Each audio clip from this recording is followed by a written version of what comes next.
Okay, let's see about the reported verbs. So we have already learned about the reported speech, which we know that. Let's make a quick review. So reported speech, it's taking the first person words to communicate it to another person. All right, or just communicate other people words, not ideas, just words. All right, because idea might be something that it's not real, which means or could be ambiguous in this case or in this topic for the reported speech. So now let's go ahead and see the reported verbs. So reported speech will be taking the words from other people and just communicate the same or the exact words to another person. And so, of course, we can use these kind of reported verbs, which are very common. I mean, there are tons of them. There are millions and millions if you start searching on the internet. Nonetheless, let's go ahead and focus on these ones that I'm just showing up right now. If you want, during the class, we can investigate more of them, see how to use them, and you can practice more about with them. Okay. All right. So let's begin. So the reported verbs, or the most common reported verbs, are three kinds: neutral reporting, uncertain or cautious, and emotive and evaluative. Neutral reporting, it's pretty much used to inform, okay? And so the most common verbs are said, told, explained, and stated. So you just use them to inform. She said. If I said she said, I'm introducing a sentence which I'm going to use to inform anything. She told me. Mm-hmm. She explained the topic to me, or she explained it earlier. She stated that she knows more than anyone else, for example. Okay, so those are the neutral reporting. Now let's go ahead and move forward with uncertain and cautious verbs. So these kind of verbs, they are due to the fact that they are uncertain and they are used to prevent. So we use them to only not state something that probably everyone else is gonna believe. For example, claimed. So claim, it means that you have you might be saying the truth because you know that what you're saying is the truth. However, others may not believe it.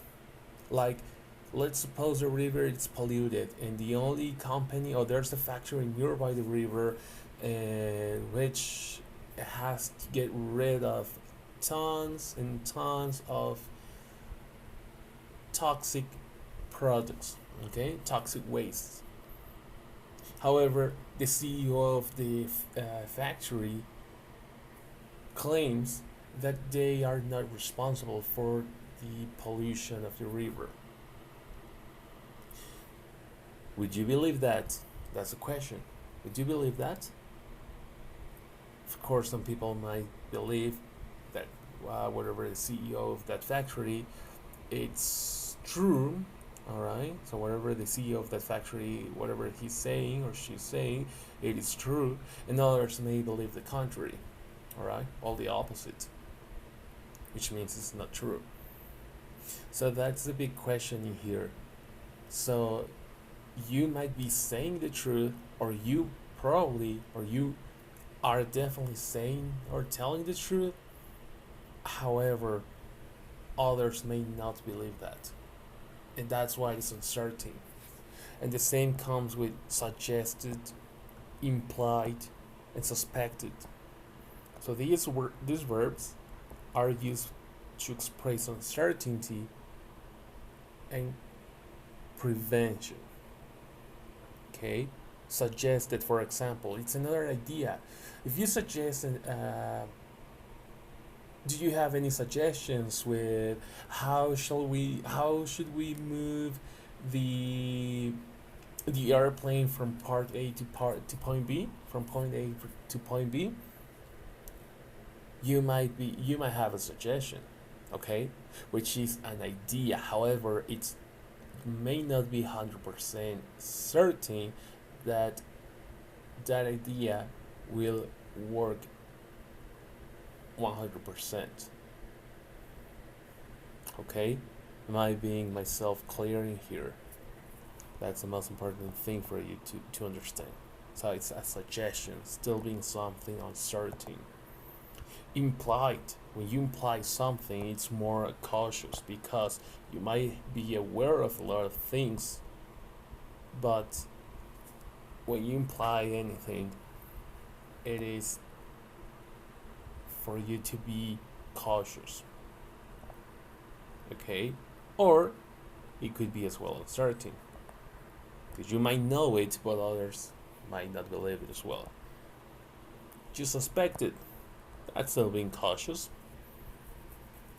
Okay, and the other one is emotive or evaluative. So we use insisted, admitted, denied, complained, and these words are very common because with emotive and evaluative, so emotive, it involves a lot of emotions, okay? So if you insist in something, or if you insist doing something, it's because you are definitely feeling that it's necessary to fulfill it for any reason, for whatever reason, okay? But that's emotive. You admit something.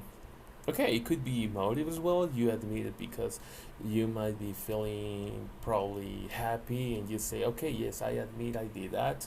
Or probably you're proud for achieving the results about whatever problem or you might be having things like that. All right, so you admit it, so it's still being kind of emotive or probably evaluative as well if you admit something. Mm-hmm. You could be talking about something like giving a score about anything, and so you admit that might be correct or that may be a way off the expected value and things like that. You deny it as well. You can deny because you might feel anger or you might feel sadness, anything like that, things like that. Complaint. Complaining, it's still being emotion or evaluative. You might complain because something is not fulfilling the prerequisites or your requirements, and so you complain so that it could be changed or it could be reworked or things like that, depending on whatever area you're talking about or you're working as well. All right.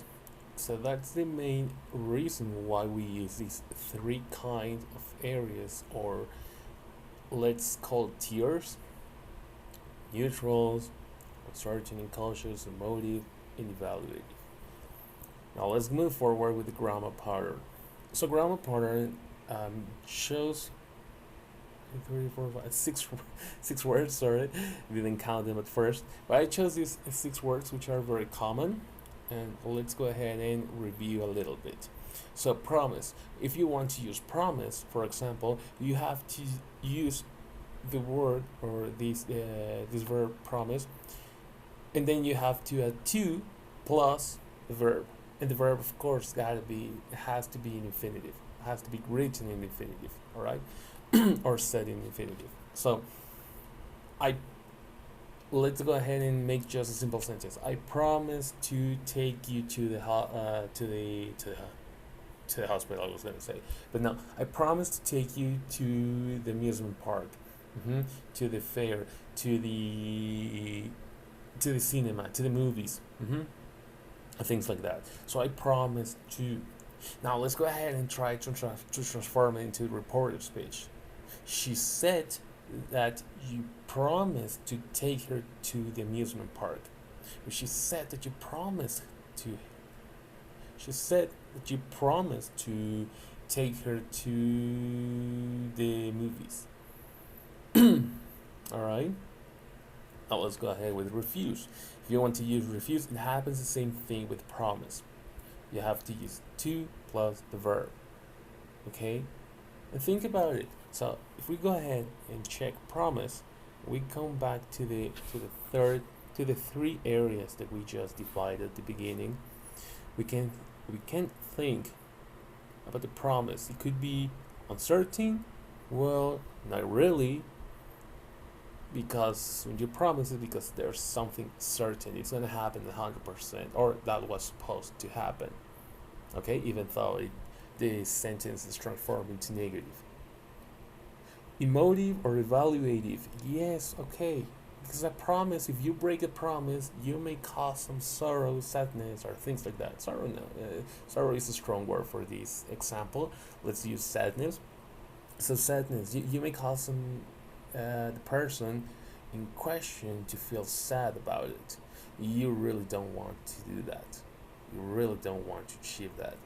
Okay, so we can put it in emotive, evaluative. Refuse, still being emotive, evaluative. I think we had it in, that's denied, but it's still being negative in that part, and still being kind of similar. So refuse, you denied, things like that. Okay, suggest. Okay, that one we have it as well. It's uncertain. Okay, we can connect it in there. And so if you want to use suggestion in any sentence, you have to use suggest plus the verb in gerund, which is the ing. You know, like working, buying, studying, reading. Okay, and yada yada yada. Or you could use that as well plus a clause. Remember what a clause is. We saw it a bunch of times before. If you weren't with me in the previous terms, I'm pretty sure you saw it as well. But if you cannot remember a clause is or the groups of words which has already the subject and the verb together. All right. So, for example, like the sun shines, the train leaves, the car drive. The driver starts the engine, things like that. So they are together. So for example, if we got together, she said that you suggested working in the project in question, or in the project due tomorrow, which is due tomorrow. She suggested investigating the topics for tomorrow's class. So the topics is a subject for tomorrow class is the reason, okay? Or the topics for the investigation, okay? Things like that. So that's how you use suggest. Apologize for doing something wrong. So she apologized.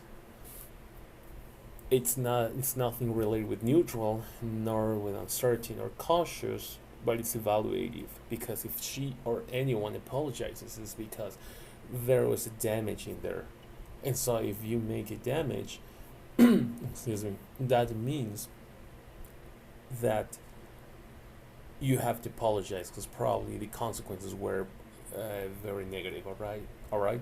So that's why it's dangerous, or not dangerous, but I mean that's why it's considered in the evaluative section. So if you want to use apologize, you use apologize for plus ing. If you apologize for being rude with me, okay, that's an example. That's straightforward. Now let's go ahead and try to arrange them in the report of speech. She said that you apologized for being rude. That's fine. She said that you apologized to her for being rude, for example. We are adding more in there because we need to be precisely. So let's suppose you're talking with someone else, so you gotta be very clear in that part. So she said that you apologized. Let's suppose she apologized with me. Okay, so let's go ahead and transform it differently. She said that you had apologized with her for being rude. That's it. Okay, that's how you arrange it. Warn. Another verb. It could be warn. Warn. It's cautions because it's something to prevent, or you're preventing anyone to anyone that something or anything bad happens. Okay, so that's a warning. In other words, okay, to prevent anything bad happens. So if you want to use it, use warn plus the object. Remember, an object doesn't necessarily have to be an object; could be a subject as well, but always use it. Warn, warn it, warn him, warn her. Okay, not to do the homework yet, for example. Mm-hmm. And accuse. Accuse still being another word, another verb. What kind of them? Is it for informing? Not really. Is it uncertain to accuse or caution? Not really. But it's more emotive or evaluative. So if you accuse, it's because you might be feeling stressed, you might be feeling that anxious, or probably you're evaluating something that it's negative, and so you have to make an accusation at that point to stop the fire, like to cease the fire. All right, that's just an expression to express, to just cease whatever hard situation or troubles or problems are happening at that moment. So if you accuse, you want to use the verb accuse plus the object or subject plus of, and after any preposition, just like within the apologize, after any preposition for, of, in, things like that, we just saw it in previous terms, we have to use the gerund on the verb. Okay, now I would like to just highlight a very common mistake that many people do, and it's within these two verbs, which is told and said. Okay, what is the difference in here? If you want to use told, of course you have to use this kind of subject, which is not a, it's not a subject, it's more like me, you, his, her, things like um, they are called pronouns, the indirect pronouns, so it's to me, to her, things like that. So if you want to use it, you have to use me at this point within the verb in past. So she told me. You never say she said me. That is completely wrong. This is wrong. Okay, said me, no. Even some people think that saying, and I say it as well, alright, because that's more informal.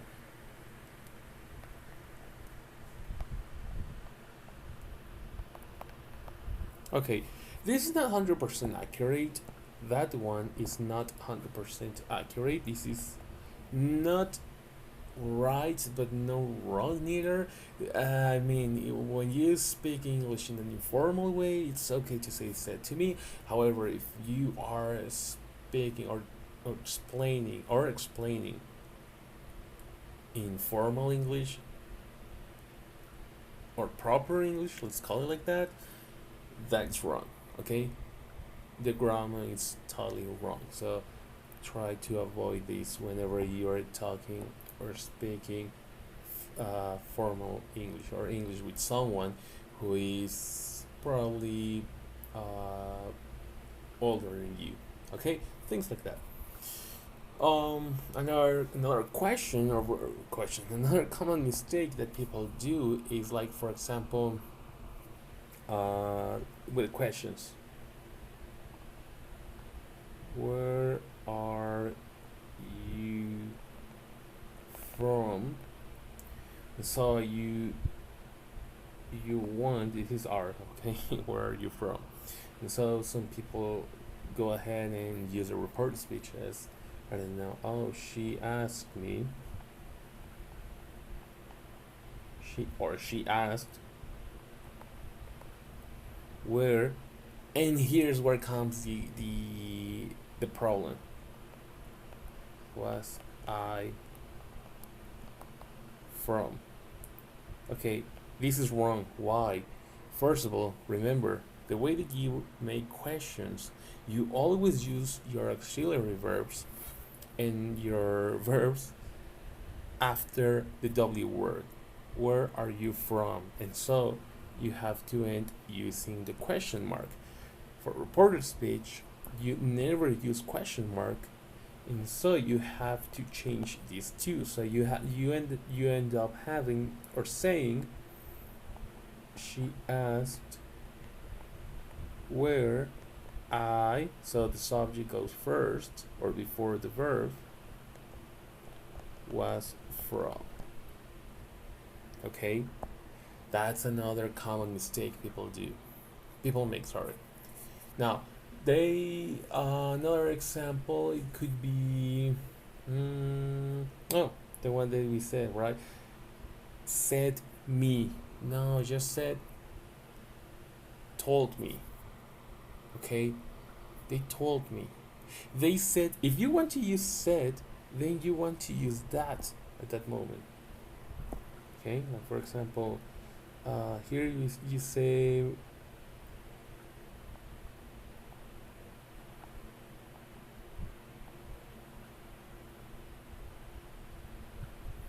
she said,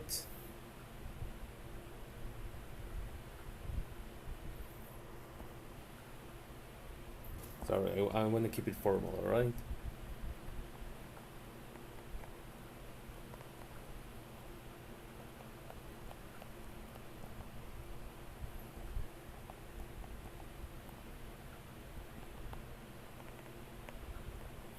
She said she would be in the cinema, which means this is the reported speech from using a direct sentence with will. Remember? Would, okay? She said that she would be in the cinema. Okay, there you go. She said that. That's the key. That's the cue better said. If you want to use said, go ahead, but use that after that. Oh, use that after that. It sounded funny. Didn't think about that. But anyway, all right. So if you want to use tell, told, you have to use these kind of pronouns, indirect pronouns, me, her, their, our, and yep, that's it. And then if you want to use said, then you just want to use that afterwards. Okay, so that's pretty much the most common mistakes I've seen students make at the moment of writing. Probably you may have already noticed it from your corrections on previous writings. If you haven't, well, I strongly recommend you to just go through your other assignments, through your previous assignments, check your others, check your scores, your previous scores, and your feedbacks as well, and so you will realize the mistakes that you have been doing through all this time. All right. So whatever questions you have, of course, like I said before, we're gonna go ahead and see it and practice it during the next class, which is next week. During the time, remember to just watch his videos, try to get your own summaries, your own summary, your own explanations, understanding, sorry, and that would be it. Yeah, that would be it pretty much. So we're gonna use the classes for practicing a lot. All right, guys, you can text me for whatever question you may have. If you would like tutoring session, for example, that should be fine as well. We can agree a time on Teams, but that would be it. All right, still have a good weekend, and I'll see you next weekend.